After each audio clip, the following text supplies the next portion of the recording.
ঢাকার ধামরাইয়ে তুচ্ছ ঘটনায় বাকবিতণ্ডার জেরে আকাশ সরকার নামের ২২ বছরের এক তরুণকে বুকে আগ্নেয়াস্ত্র দিয়ে গুলি করার ঘটনা ঘটেছে।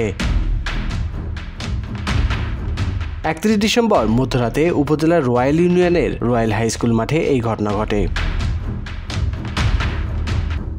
স্থানীয়রা জানায়, তুচ্ছ ঘটনায় বাকবিতণ্ডার জেরে স্থানীয় রাব্বি নামের ২০ বছরের এক যুবক একই এলাকার আকাশ সরকারের বুকে আগ্নেয়াস্ত্র দিয়ে গুলি করে পালিয়ে যায়। গুলিবিদ্ধ অবস্থায় তাকে উদ্ধার করে সাভারের এনাম মেডিকেল কলেজ হাসপাতালে ভর্তি করা হয়। তার অবস্থা আশঙ্কাজনক, তবে প্রাথমিকভাবে বিবাদের বিস্তারিত কারণ জানা যায়নি।